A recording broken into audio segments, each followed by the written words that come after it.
Sì, l'opportunità di verificare, come poi aveva già fatto l'ABI con l'ANCE, quello di pensare agli istituti di credito e ai canali bancari che sembrano l'unica possibilità per sbloccare questi nostri crediti, in virtù anche del fatto che hanno ancora una buona capienza fiscale. Si parla, ma non vorrei esagerare, di una capacità di circa 32 miliardi, per cui insomma una cifra abbastanza importante che permetterebbe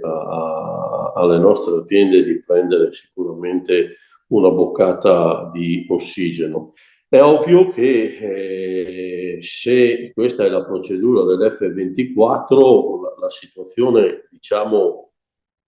è confacente, va bene anche per noi, pur non essendo veramente contenti fino in fondo, diciamo siamo contenti fino a metà, anche perché noi speravamo che, ma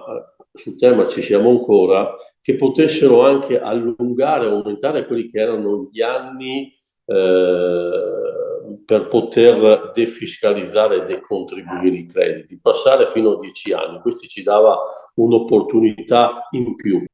e quindi mi auguro che questo venga ulteriormente attenzionato, come avevamo anche detto di aprire le opportunità circa il ritiro di crediti consociate ad aziende importanti, quali potevano essere Ferrovie, quali poteva essere Eni, Enel e aziende simili.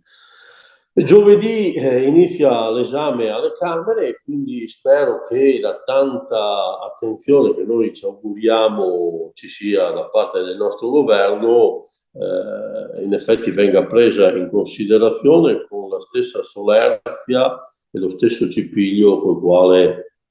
è stato decretato lo stop e messo in gazzetta ufficiale nel giro di qualche ora.